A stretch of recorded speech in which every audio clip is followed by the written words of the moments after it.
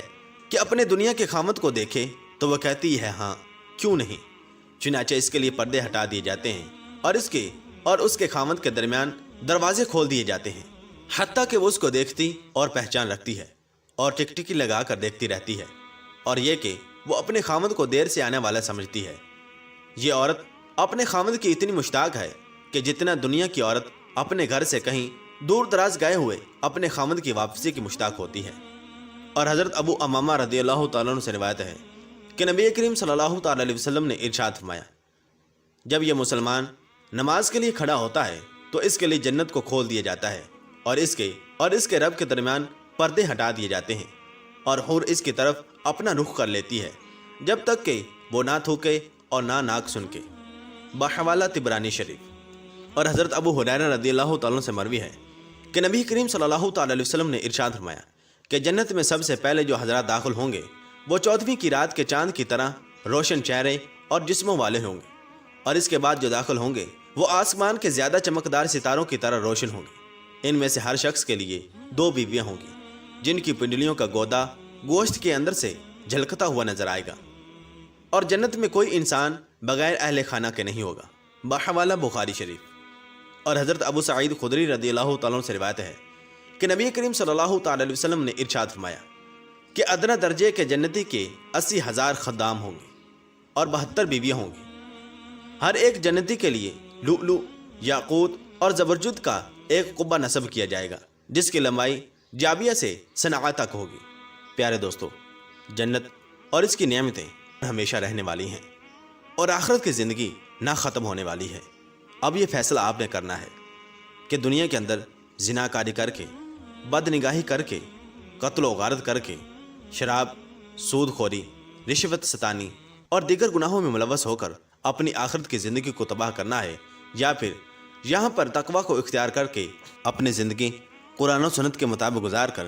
آخرت کی زندگی کو سنوارنا ہے۔ کیونکہ حضور نبی کریم صلی اللہ تعالی علیہ وسلم نے ارشاد فرمایا، الدنیا مزرعۃ الآخرہ، کہ یہ جو دنیا ہے یہ آخرت کی کھیتی ہے، یہاں پر جیسا کرو گے آخرت میں ویسا کاٹو گے۔ پیارے دوستو، عقل مند وہی شخص ہے جو اس فانی اور عارضی دنیا کو ترک کر کے اپنی آخرت کو سنوارے جو کہ ہمیشہ رہنے والی ہے، جہاں پر یا تو انسان کو جنت ملے گی یا پھر جہنم۔ اس لیے ہمیں چاہیے کہ ہم نیک اعمال کریں اور گناہوں سے بچیں، جس طرح کہ علامہ اقبال رحمۃ اللہ تعالی علیہ ارشاد فرماتے ہیں کہ عمل سے بنتی ہے زندگی، جنت بھی اور جہنم بھی، یہ خاکی اپنی فطرت میں نہ نوری ہے نہ ناری۔ اللہ تبارک و تعالی ہم سب کو آخرت کی تیاری کرنے اور نیک اعمال کرنے کی توفیق عطا فرمائے، آمین بجاہ نبی الامین صلی اللہ تعالی علیہ وسلم۔